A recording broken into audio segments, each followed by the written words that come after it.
Ciao, buongiorno, wherever you are and whatever time it is in the world. Welcome along to another edition of Everything Inter. My name is Anthony and thanks again to Bruno for joining me. Today we've got a fair bit to get through. First of all, man, how you feeling in the aftermath of the Juve fixture, bro? Not the result we wanted. Not the result we wanted, but the performance sort of outclassed the result. Inter did deserve at least a point from that match. We played amazingly. Should have been up 2-0 at half-time. Just didn't take on the chances that were delivered to us. But I think it is positive, especially now we do have Champions League coming up. So absolutely. In wake of this morning's results, so we actually saw Roma draw 2-2 this morning against Cagliari with some pretty big drama in the late stages of that match. Cagliari were actually down to 9 men after making it 2-1, but in dramatic fashion equalised. And the other match was Lazio dropping points against Sampdoria, 2-0 in that match as well. So in wake of Napoli winning 4-0, we actually lose ground on Napoli in second. But in terms of our direct rivals for Champions League places this season, the match against Juventus does not appear as detrimental as first seems. So a couple of the talking points from that Juve match was Luciano Spalletti's questionable substitutions, most notably the first one. Talk us through that one, Bruno, man, the Borja Valero for Politano substitution. yeah, so Politano coming off for Borja Valero, I did not find that. I didn't find that productive. I just think that he needed an attacking option, and Valero hasn't expressed any form of attack throughout any of the last 2 seasons he's been there. So I can't really say it was a very instrumental substitute. But then you got Balde coming on in the next sub. Would you start with Balde? I would have taken Balde and put him on. I would have started with him, but if I didn't start with him, I thought him and Politano would have been a like-for-like substitute. Yeah. And I just think he took the half of the attacking sting out of it with Icardi playing on his own practically. So I don't really think that favoured us at all. Absolutely. Well, full steam ahead to Udinese next week. We've got the early fixture, so we won't linger on this result too long because at the end of the day, in my opinion, Juventus were just that little bit too strong in the second half in terms of physicality, technicality and overall ability. So hopefully the ragazzi can take a similar mentality back into the dressing room as they did after the 2-0 loss to Barcelona, because as you remember, that loss, even though it was a loss, it didn't affect the team mentally. They went back into the dressing room pretty psyched up and eventually turned out some good performances in the league after that. So moving along to the crucial fixture in 3 days' time here in Australia and 3 days overseas. It's against PSV in the Champions League. Probably the most important day for Inter since getting back into the Champions League, I would say, especially since results don't just hinder on our performance and our match against PSV. So what about the Spurs and Barca match? How does it make you all feel, Bruno, knowing the whole concept? Spurs, Barca, I'm glad that they're playing in Barcelona. Is that correct? Of course. So if they were to play at Wembley in England, I would think, they'd send an understrength squad, but Spanish fans are just as fanatical as the Italian fans, so they won't accept a draw or a loss. They want to go out there for a win.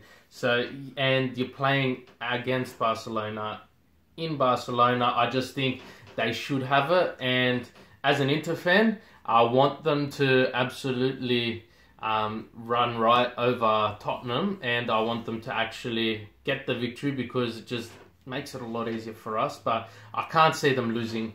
I'd be sort of shocked if there's a draw there, but I can't see them losing or drawing. I just think they're going to give their players a run, especially after this morning's match. Barcelona easily claimed victory. So they haven't lost at the Camp Nou in the Champions League since 2013. Yeah. So all they need to do is keep, or it might have even been 2011. So all they need to do is keep a 5-year record intact for us. And of course, we've still got a job to do. So let's talk about that a little bit. Let's not forget that we have a huge match against PSV. Some of the team news, Simi Versalico, as you would have seen, had a full 90 minutes against Juventus. That leaves me feeling happy. Anyone who's been listening to me speak for a while knows I'm not a huge advocate for Danilo D'Ambrosio, despite his great performance against Roma in the league. He had a really, really good match that game. But I just don't think he's been fantastic this season consistently, and I think Vershaliko at the back is going to do a much better job in the Champions League. That being said, are there any other changes, Bruno, that we're looking towards for the match against PSV, or anybody that you in particular would swap out from the fixture against Juventus? Because surely fatigue will come into play for a few of these men as well. Well, the biggest changes for the whole Inter squad is we're playing at the San Siro again, and we haven't been back there since the Tottenham game. Yeah. So we played Tottenham, Roma, Juventus, all away, coming back to the San Siro, having the 12th man on the pitch, the fans. Yeah. And I just think that's going to be a massive factor in the result, because Inter have, if not the best fans in the league, and you can see it in their turnout statistics every match. Yeah, absolutely. And I just think playing there again, we got the shock result. Well, it wasn't so much of a shock to us, but it was a shock to the PSV fans in the Netherlands, where we ended their 22-game unbeaten streak at home. Yeah.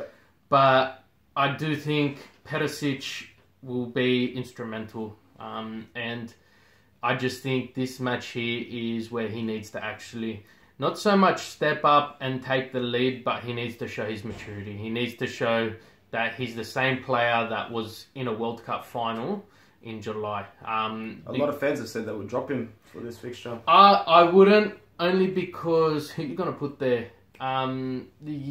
You don't want to put Balde in there. He's out of position. He's more favours where Politano is, and I just feel Perisic would probably... He drops back, he helps the defence, and that's what I think a lot of fans aren't seeing. Absolutely. Last season, he was up there. He was attacking, attack. As soon as we lost the ball, that's where his role stopped. I find that this season, you've got Asamoah who presses a lot, so it sort of forces Perisic to actually drop back when we do lose the ball, and I just think a lot of his work does go unnoticed, and it's just because he hasn't gotten on the score sheet doesn't mean he's not doing a great job. Icardi needs to be on his game.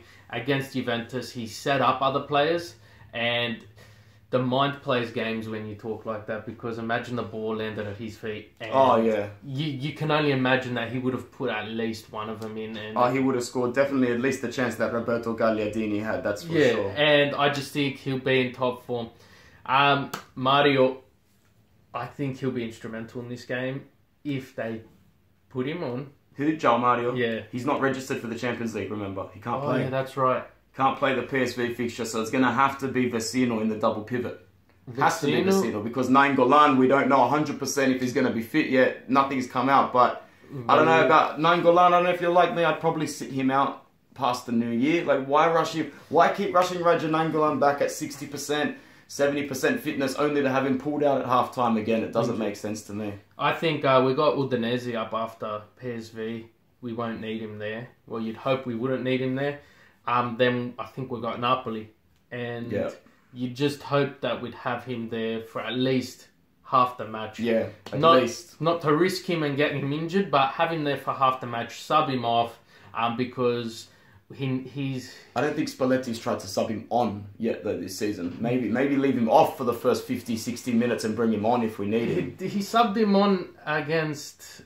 who did we absolutely destroy? Genoa? Oh, and he grabbed a goal in the last second. He came on with 5 minutes to go, scored with 3 minutes to go. So, look, I think statistics show there, when Spalletti subs Nainggolan on, he scores. Yeah. But, yeah, I think you're right. Bring him on. And it also it eliminates a part of the risk, because if we've got a couple of goals against Udinese, we're not going to need to use him. That's true. And if we are struggling against Napoli... alright, bring him on. But if we're not, if we've hit the lead, if we're pulling through, well, don't risk him. We've got greener pastures to look forward to. Absolutely. Alright, being conscious of time, I think we'll wrap this one up for today. We're very much looking forward to the fixture against PSV. I'll finish off by giving a prediction. I think due to Inter's poor mentality and psychological capacity to hold their own, we will concede a goal. But we are going to win. We're going to win 2-1 at the San Siro. Bruno, how about you give our guests a prediction, not for the Inter game though. How's Barcelona Spurs going to end? I think Barcelona won 4-0 this morning. Yeah. So I just can't see them, and that was away. Playing at home, I'm looking 3-0, 2-0. I can't see Tottenham scoring. Awesome. That'd be nice for us. If that happens, we could even snake a draw and go through to the next round. But we're not definitely at the Sun Siro to do that. Ragazzi, thanks for tuning in and thanks for everyone for showing your support. Until next time, from Everything Inter, Bruno, Anthony, Forza Inter. Ciao.